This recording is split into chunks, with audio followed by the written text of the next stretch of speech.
नमस्कार। NTV cold समाचारमा स्वागत छ। म अन्जु चौधरी र साङ्केतिकरणमा हुनुहुन्छ अधोभाषी रति बस्नेत। मुस्ताङमा भएको जहाज दुर्घटनामा 22 जनाले ज्यान गुमाउनु पर्यो। खराब मौसमका कारण दुर्घटना भएको प्रारम्भिक निष्कर्ष रहेको छ। अब मौसमका कारण हुने घटनाहरूलाई अब विमान प्रस्थान गर्ने विमानस्थल र गन्तव्य विमानस्थलको मौसम सफा नभएसम्म जहाजहरूलाई उडानको अनुमति नदिने क्यानले निर्णय गरेको छ। आजको समाचारमा क्यानको यो नयाँ निर्णय कस्ता खालका जहाजलाई लागू हुन्छ देखाउनेछौँ। त्यसबाहेक सर्पको संरक्षण, उद्धार र पुनर्स्थापनाको प्रसङ्ग पनि। तर सुरुमा प्रमुख समाचार। प्रस्थान गर्ने र गन्तव्य विमानस्थलको मौसम सफा नभएसम्म जहाजलाई उडानको अनुमति नदिने VFR रहेको रुट र जहाजको हकमा लागू हुने। जिल्ला प्रशासन कार्यालय बैतडीमा सेवाग्राहीको थेगी नसक्नु चाप र रातिको 10 बजेसम्म पनि सेवा दिनुपर्ने कर्मचारीहरूको बाध्यता। कर्णालीका रैथाने बालीको संरक्षण र प्रवर्धन नहुँदा आयातित खाद्यान्नमा परनिर्भरता, पोषिलो खाद्यवस्तुको अभावमा कुपोषण दर बढ्दै। आर्थिक सङ्कट हटाउने प्रयास गरिरहेको श्रीलङ्काले दाताको खोजी बढाउँदै इन्धन आयातका लागि $50 करोड ऋण दिन भारतसँग अनुरोध। र विश्वकप क्रिकेट लिग 2 अन्तर्गत नेपालले स्कटल्यान्डमा खेल्ने त्रिदेशीय एकदिवसीय खेल तालिका सार्वजनिक। पहिलो खेल नामिबियासँग।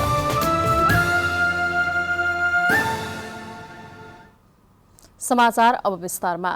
नेपाल नागरिक उड्डयन प्राधिकरण क्यानले विमान प्रस्थान गर्ने विमानस्थल र गन्तव्य विमानस्थलको मौसम सफा नभएसम्म जहाजहरूलाई उडानको अनुमति नदिने भएको छ। जहाज प्रस्थान गर्ने विमानस्थल र पुग्नुपर्ने विमानस्थल सहित इन रुटको मौसम सफा नभएसम्म जहाजहरूलाई उडान अनुमति नदिने निर्णय भएको क्यानका महानिर्देशक प्रदीप कुमार अधिकारीले बताउनुभयो। अहिलेसम्म भएका दुर्घटनाहरूमा प्रतिकूल मौसममा जहाज उडाएका कारण भएको देखिएकाले यस्तो निर्णय गरिएको हो। प्रतिकूल मौसमका कारण देशमा पटक पटक हवाई दुर्घटना हुँदै आएको निष्कर्ष निकाल्दै नेपाल नागरिक उड्डयन प्राधिकरणले यो निर्णय गरेको छ। महानिर्देशक अधिकारीका अनुसार यस्तो निर्णय आँखाले अगाडि हेरेरै गर्नुपर्ने उडान प्रणाली VFR रहेको रुट र जहाजको हकमा लागू हुने भएको छ। अब जहाज उड्ने रुटको मौसम समेत सफा रहेको निश्चित भएपछि मात्र उडान अनुमति दिइने र यसको कडाइका साथ पालना गरिने क्यानले जनाएको छ। प्राधिकरणका अनुसार इन रुटको मौसम कस्तो छ भन्ने विवरण भने जल तथा मौसम विज्ञान विभाग को तथ्याङ्कलाई आधार मानिनेछ। प्रतिकूल मौसमका कारण आइतबार दिउँसो मुस्ताङको थासाङ गाउँपालिका 2 सानो सरेमा तारा एयरको विमान दुर्घटना भएको क्यानको प्रारम्भिक अनुमान छ। दुर्घटनामा चालक दलका सदस्य 3 जना सहित 22 जनाको ज्यान गएको थियो। तुलनात्मक रूपमा कुनै समय थोरै मात्र सेवाग्राही आउने जिल्ला प्रशासन कार्यालय बैतडीमा आज भोलि नागरिकता, राष्ट्रिय परिचय पत्र र पासपोर्ट बनाउने सेवाग्राहीको भिड अत्यधिक बढेको छ। कार्यालय समय बिहान 9:30 बजेदेखि बेलुका 5:30 बजेसम्म मात्रै भए पनि अहिले त्यहाँका कर्मचारीहरूले रातिको 9-10 बजेसम्म पनि सेवा दिइरहेका छन्। यो भिड जिल्ला प्रशासन कार्यालय बैतडीमा नागरिकता, राष्ट्रिय परिचय पत्र र राहदानी बनाउने सेवाग्राहीहरूको हो। विगतमा बिहान 9:30 बजेदेखि बेलुका 5:30 बजेसम्म सेवा दिँदै आइरहेको जिल्ला प्रशासन कार्यालयले आजभोलि रातिको 9-10 बजेसम्म पनि सेवाग्राहीको काम गरिरहेको देखिन्छ। सेवाग्राहीको भिड अत्याधिक बढेपछि खाजा समय समेत घटाएर सेवाग्राहीको काम गर्न थालिएको हो। अब विगत 1-2 महिनादेखि नै हाम्रो बैतडी जिल्लामा राष्ट्रिय परिचय पत्र अभियान सञ्चालन भइसकेपछि यो नागरिकतामा जुन त्यो फरक परेको छ अथवा नागरिकतामा कुनै ठाउँमा रङ भएको ठाउँमा त्यो सुधार गर्नको लागि अनि त्यसै गरेर राष्ट्रिय परिचय पत्रको लागि नागरिकता आधारभूत कुरा भएकाले हाम्रो यो जिल्ला प्रशासनमा नागरिकता लिनेको साथसाथै यो राष्ट्रिय परिचय पत्रको लागि एकदम भिडभाड बढेको छ। कुनै समय 20-25 जना मात्रै आउने जिल्ला प्रशासन कार्यालय बैतडीमा अहिले 2 देखि 300 सम्म सेवाग्राही आउने गरेको र राष्ट्रिय परिचय पत्र प्रति पनि नागरिकहरूको आकर्षण बढेको सहायक प्रमुख जिल्लाधिकारी खगेन्द्र भारतीले बताउनु भयो। राष्ट्रिय परिचय पत्रमा वास्तविक नाम आवश्यक पर्ने भएकाले नागरिकतामा नाम फरक परेका र प्रतिलिपि बनाउने सेवाग्राहीको संख्या अन्यको तुलनामा बढी छ। सेवाग्राहीको भिड अत्याधिक बढेकाले राति 9-10 बजेसम्म पनि सेवा दिइरहेको जिल्ला प्रशासन कार्यालय बैतडीका प्रशासकीय अधिकृत शंकर बहादुर बोहराले बताउनुभयो। उहाँका अनुसार सबै प्रक्रिया पुर्याएर आएका सबै सेवाग्राहीहरूलाई घर नफर्काउने नीति अनुरूप सबै कर्मचारीहरू खटिएर रातिसम्म नै सेवा दिने गरिएको छ। व्यवस्थापन गर्नको लागि हामीले खाजा समयलाई समेत कटाएर कर्मचारीहरूलाई एकदम चुस्त तन्दुरुस्त रूपमा राखेर हामीले चाहिँ यसको व्यवस्थापन गरिराखेका छौँ। हाम्रो कार्यालयमा सेवा लिन आइरहेका सेवाग्राहीहरूलाई चाहिँ हामीले प्रमाण पुगेकाहरूलाई सबैलाई हामीले सेवा दिइराखेका छौँ। बेलुका 10 बजेसम्म भए पनि हामीले चाहिँ हाम्रो सेवा दिइराखेका छौँ। नेपाल सरकारले चलाएको राष्ट्रिय परिचय पत्र अभियानले समेत यहाँ सेवाग्राहीको भेड अत्याधिक बढेको हो। नरीबडु, एनटिभी, कोहलपुर, सुदूरपश्चिम प्रदेश, बैतडी। पाल्पाको पूर्व खोला गाउँपालिकाले अभिभावकविहीन बालबालिकाको शिक्षाको जिम्मेवारी लिने भएको छ। सहाराविहीन बनेका बालबालिकाको पठन पाठनका लागि पालिकाले सहयोग गर्ने भएको हो। अबको 5 वर्षमा शिक्षामा विशेष परिवर्तन ल्याउने गरी काम गर्ने योजना रहेको र पालिकाभित्र सञ्चालनमा रहेका सबै शिक्षामा एकरूपता ल्याउन आफूहरू प्रतिबद्ध रहेको नवनिर्वाचित अध्यक्ष नुनबहादुर थापाले बताउनुभयो। यसअघि नै संस्थागत विद्यालयलाई सामुदायिक विद्यालय गावेर पठन पाठन कार्य गरेको यो स्थानीय तहले धनी र गरिबका बालबालिका एकै विद्यालयमा पढ्ने वातावरण सिर्जना गर्ने गरी काम अघि बढाउने अध्यक्ष थापाले बताउनुभयो।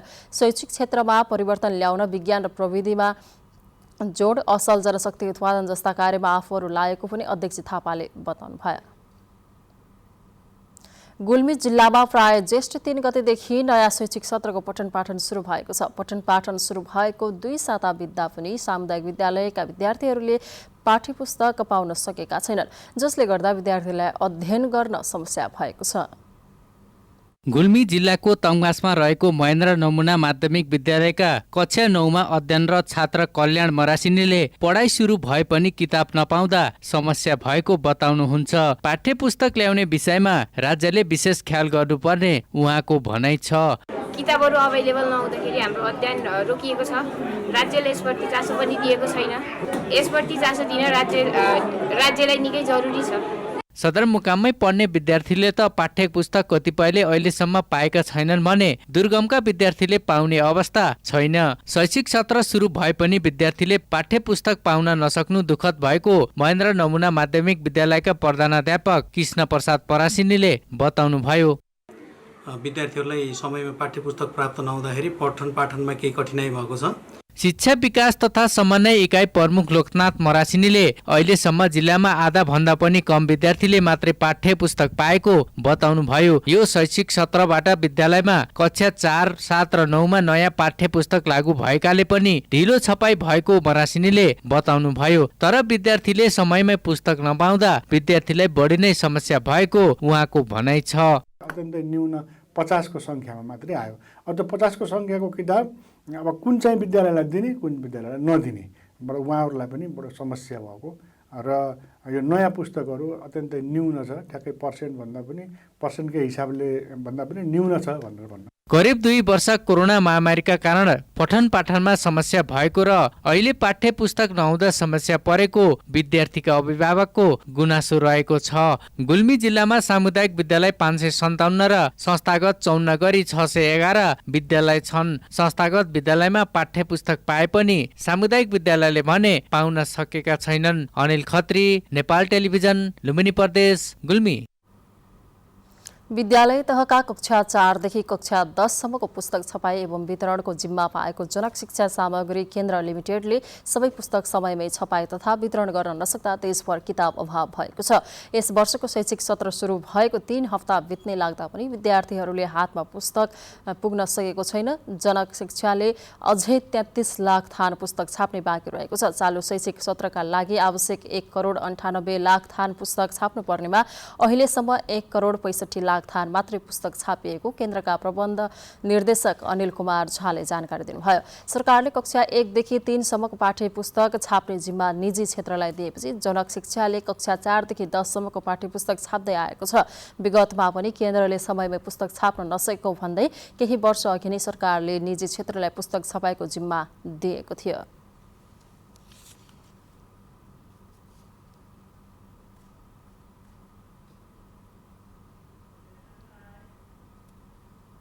समाचारको क्रम जारी नै छ। अहिलेलाई एकैछिनको विश्राम।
विश्रामपछि समाचारमा पुनः स्वागत छ। अब बाँकी समाचार। कर्णालीमा पाइने स्थानीय रैथाने बालीको संरक्षण र प्रवर्धन नहुँदा कुपोषणको समस्या बढ्दै गएको विज्ञहरूले बताएका छन्। कर्णालीका रैथाने बाली लोप हुँदै गएको र आयातित खाद्यान्नको पर निर्भरताले कुपोषण हुनेको संख्या बढ्दो क्रममा रहेको पाइएको भन्दै उनीहरूले चिन्ता व्यक्त गरेका छन्। जनस्वास्थ्य कार्यालय सुर्खेतले वीरेन्द्रनगरमा आयोजना गरेको कर्णालीमा पाइने स्थानीय रैथाने पोषक खाद्य वस्तुको प्रवर्धन सम्बन्धी अन्तर्क्रिया कार्यक्रममा सहभागीहरूले रैथाने बाली संरक्षणमा जोड दिएका हुन्। प्रदेशका उच्च तथा मध्यभेगीय जिल्लाहरूमा पाइने कोदो, फापर, चिनो, कागुनो, बुवाजो, लट्टे जस्ता रैथाने बाली पछिल्लो समय उत्पादन घट्दो क्रममा रहेको पाइएको छ। पोषिलो खाद्य वस्तुको अभावमा प्रदेशमा पुड्कोपनको समस्या 48%, ख्याउटेपन 18%, रक्त अल्पता 48% र 30% बालबालिकामा कुपोषणको समस्या रहेको पाइएको छ। स्वास्थ्य सेवा निर्देशन सुर्खेतले जनाएको छ। यो आयोगले सार्वजनिक गरेको रिपोर्ट अनुसार कर्णालीमा शिशु मृत्युदर 29, नवजात शिशु मृत्युदर 47 र 5 वर्ष मुनिको मृत्युदर 58% रहेको छ। सन्तुलित खानेकुराको अभावमा 5 वर्ष मुनिका बालबालिकामा अधिक पोषण, न्यून पोषण, मोटोपन, पुड्केपन, ख्याउटे, कमतौल र सुकेनास जस्ता समस्या देखिएको प्रदेश स्वास्थ्य निर्देशनालयका निर्देशक डाक्टर रबिन खड्काले बताउनुभयो।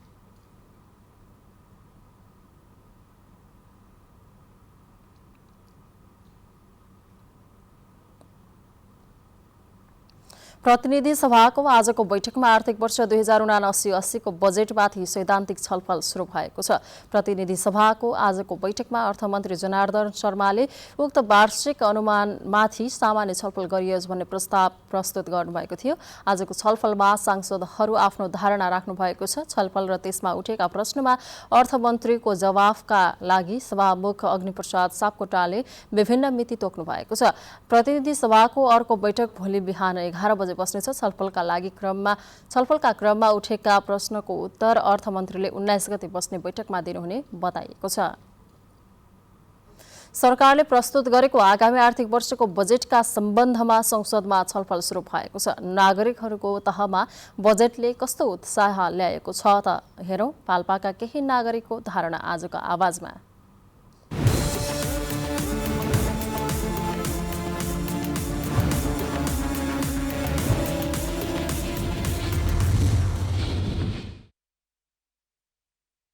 बजेट प्रति म धेरै उत्साहित छु। कृषिमा राम्रो बजेट परेको छ, स्वास्थ्य, शिक्षा सबैमा राम्रो छ। अलि व्यापारीको लागि अलि बढी प्रोत्साहित गर्नु पर्यो। अहिलेको बजेट चाहिँ एकदम राम्रो नै छ। युवाहरूलाई विशेष छोएर आएको बजेट अहिले रहेको छ। यो अहिले आएको बजेट चाहिँ सही ठाउँमा युज भयो भने हामी जस्तो नेपालमा रहेको बेरोजगारीहरूको अन्त्य हुन्थ्यो, कमी हुन्थ्यो होला। अहिलेको बजेट पनि एकदम ठिक छ होइन। विशेष गरी त कृषिको लागि होइन, नेपाल सरकारले कृषिको लागि कृषकलाई भनेर छुट्टै होइन पेन्सन, कृषक पेन्सन भनेर ल्याएको छ है। यो चाहिँ विशेष गरी देखावटी होइन कि लागू नै गर्नु पर्यो। विशेष राम्रो छ अहिलेको बजेट चाहिँ कृषकहरूको लागि होइन। यो अनुदानको कुरा छ, अनुदान पनि यो लागू गर्नु पर्यो क्या नेपाल सरकारले। अब ठुलाहरूलाई मात्रै बढी फोकस भयो। अब तल्लो स्तरको किसानहरूदेखि लिएर उनलाई राहत हुने हिसाबको केही नै पहिलाकै जस्तै नै छ। बजेट चाहिँ अहिले राम्रै आएको छ होइन। यसलाई चाहिँ राम्रोसँग कार्यान्वयन भयो भने अझै हामी धेरै खुसी हुने थियौँ। मेरो विचारमा चाहिँ यो आर्थिक वर्ष 79-80 को बजेट समग्रमा भन्नुपर्दा जनमुखी छ। यसको सक्रिय एकदमै राम्रो गरी कार्यान्वयन भयो भने चाहिँ अहिलेसम्म पनि उत्कृष्ट बजेट लाग्छ मलाई। यो बजेट चाहिँ राम्रो छ। जस्तो कृषिमा राम्रो छ, स्वास्थ्य, शिक्षा जस्तो सामाजिक सुरक्षाका कुराहरू छन्। यसलाई चाहिँ कार्यान्वयन गर्न सकियो भने चाहिँ राम्रो छ। अहिलेको बजेटमा चाहिँ अरू कुराहरूमा चाहिँ बजेट वृद्धि भएको, तर युवाहरूलाई आकर्षित गर्ने किसिमको चाहिँ बजेट नभएको र खेलकुदको बजेट पनि धेरै चाहिँ कटौती भएको चाहिँ देख्नमा पाइन्छ। त्यही भएर यो क्षणिक लोकप्रियता कमाउनको लागि चाहिँ बनाइएको बजेट छ भन्ने कुरा चाहिँ मैले बुझेको छु। महिलाको लागि अति आवश्यक पर्ने चिजहरूमा पनि बजेट छुट्याएको छ, जसले गर्दा चाहिँ खुसी लागेको छ।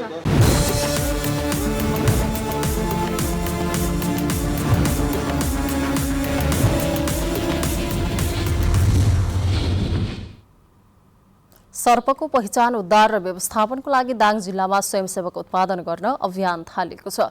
सुरक्षा निकायसहित वन रक्षकहरूलाई पहिलो चरणमा प्रशिक्षित गर्न थालिएको हो। यसरी सिप प्राप्त गरेका व्यक्तिहरूले सर्पको पहिचान उद्धार र पुनर्स्थापनामा सहयोग गर्नेछन्।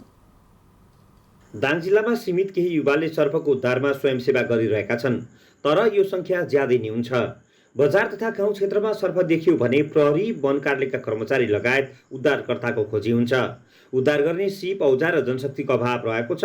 यस्तो अवस्थामा तालिम प्राप्त जनशक्ति चाहिने भएकाले डिभिजन वन कार्यालय देउखरीले सर्पको पहिचान, उद्धार तथा पुनर्स्थापना गर्न सिप हस्तान्तरणको अभियान चलाएको कार्यालयका प्रमुख राजु छेत्रीले बताउनुभयो। विषालु सर्पलाई कसरी ह्यान्डल गर्ने र चाहिँ कम विषालु सर्पलाई चाहिँ कसरी ह्यान्डल गर्ने र त्यो विषालु हो अथवा होइन भने कसरी चिन्ने भन्नको लागि विशेष गरी त्यो फोकस गरिएको छ। सर्पको उद्धारको लागि सिप नहुँदा समस्या थियो।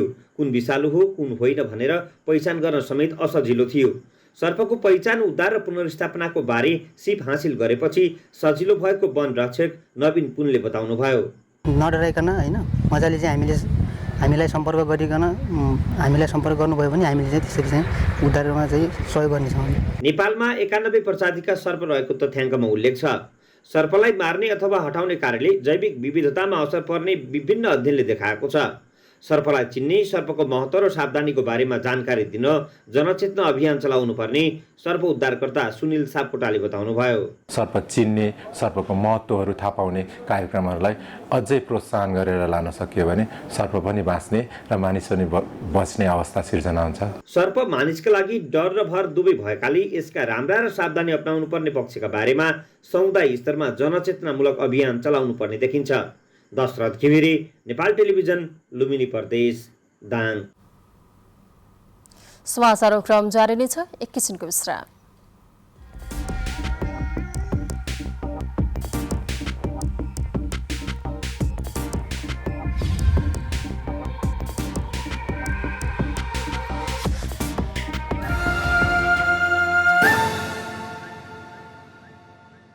केही नयाँ, केही फरक।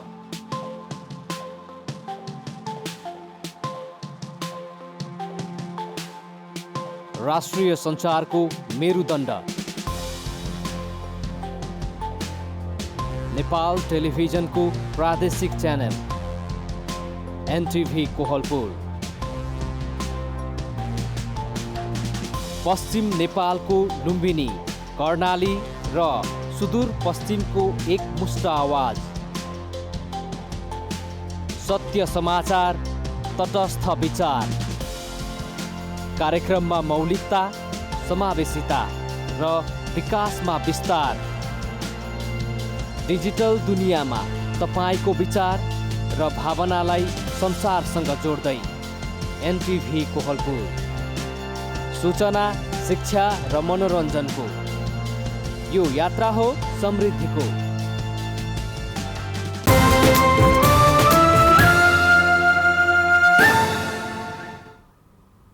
तपाईँ अहिले एनटिभी कोहलपुर हेर्दै हुनुहुन्छ। अब बाँकी समाचार। नेपालमा आज थप 9 जनामा कोरोना संक्रमण पुष्टि भएको छ। स्वास्थ्य तथा जनसङ्ख्या मन्त्रालयका अनुसार 2085 जनाको पीसीआर परीक्षण गर्दा 8 जनामा र 962 जनाको एन्टिजेन परीक्षण गर्दा 1 जनामा संक्रमण पुष्टि भएको हो। 24 घण्टामा 13 जना डिस्चार्ज भएका छन् भने मृत्यु दर 0 रहेको छ। हाल मुलुकमा सक्रिय संक्रमितको संख्या 97 जना रहेको छ। अब अन्तर्राष्ट्रिय समाचार।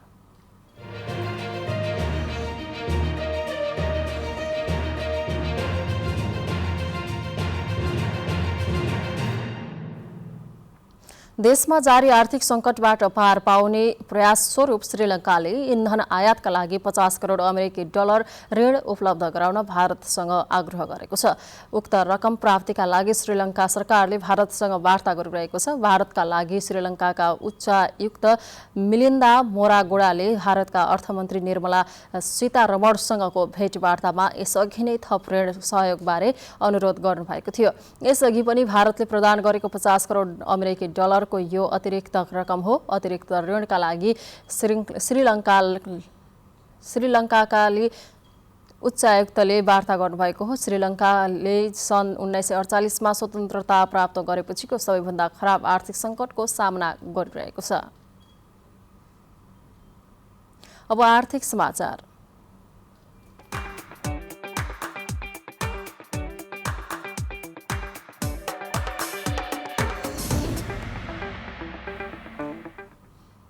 शेयर बजार परिसूचक नेप्से 35.53 अङ्कले घटेर 2137.92 बिन्दुमा झरेको छ। आज म्युचुअल फन्ड बाहेक अरू सबै समूहको शेयर ओह्रालो लागेको छ। दोहोरो अङ्कले बजार घटेको आज 229 कम्पनीको 37,69,000 किता शेयर 1,31,76,00,000 रुपियाँमा किनबेच भएको छ। सबैभन्दा धेरै एनआइसी एसिया ब्याङ्कको 5,37,00,000 रुपियाँको शेयर किनबेच भयो। अब खेलकुद समाचार।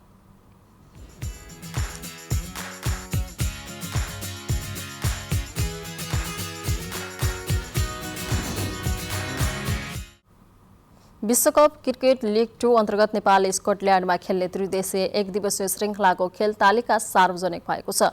अन्तर्राष्ट्रिय क्रिकेट परिषद आइसिसीले नेपाल, स्कटल्यान्ड र नामिया बीच हुने श्रृङ्खलाको तालिका सार्वजनिक गरेको हो। सार्वजनिक खेल तालिका अनुसार नेपालले पहिलो खेलमा नामिबियासँग जुलाई 11 मा खेल्नेछ। यस्तै नेपालले दोस्रो खेल स्कटल्यान्डसँग जुलाई 13 मा खेल्नेछ। नेपालले तेस्रो खेल नामिबियासँग जुलाई 16 र अन्तिम खेल स्कटल्यान्डसँग जुलाई 17 मा खेल्नेछ। लिग 2 अङ्क तालिकामा नेपाल 6औं स्थानमा रहेको छ। नेपालले अहिलेसम्म खेलका 12 खेलमध्ये 6 मा जित र 6 मा हार बेहोरेको छ। लिग 2 अन्तर्गतकै सिरिजका लागि नेपाली राष्ट्रिय पुरुष टोली अहिले अमेरिकामा छ। अब मौसम।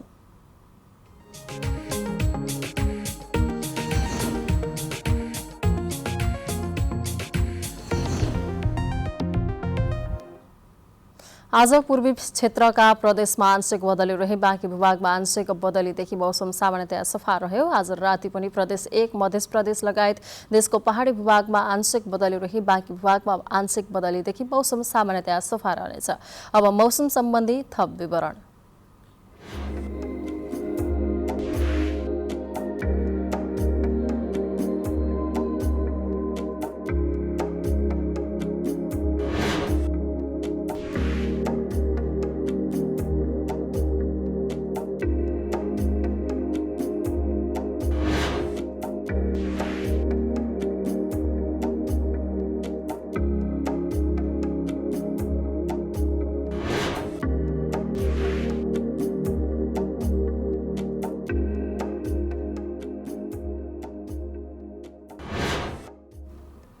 समाचारको अन्त्यमा प्रमुख समाचार पुनः एकपटक। प्रस्थान गर्ने र गन्तव्य विमानस्थलको मौसम सफा नभएसम्म जहाजलाई उडानको अनुमति नदिइने, बीएफआर रहेको रुट र जहाजको हकमा लागू हुने। जिल्ला प्रशासन कार्यालय बैतडीमा सेवाग्राहीको थेगी नसक्नु चाप, रातिको 10 बजेसम्म पनि सेवा दिनुपर्ने कर्मचारीहरूको बाध्यता। कर्णालीका रैथाने बालीको संरक्षण र प्रवर्धन नहुँदा आयातित खाद्यान्नमा पर निर्भरता, पोषिलो खाद्य वस्तुको अभावमा कुपोषण दर बढ्दै। आर्थिक सङ्कट हटाउने प्रयास गरिरहेको श्रीलङ्काले दाताको खोजी बढाउँदै इन्धन आयातका लागि $50 करोड ऋण दिन भारतसँग अनुरोध। र विश्वकप क्रिकेट लिग 2 अन्तर्गत नेपालले स्कटल्यान्डमा खेल्ने त्रिदेशीय एकदिवसीय खेलको तालिका सार्वजनिक, पहिलो खेल नामिबियासँग हुने।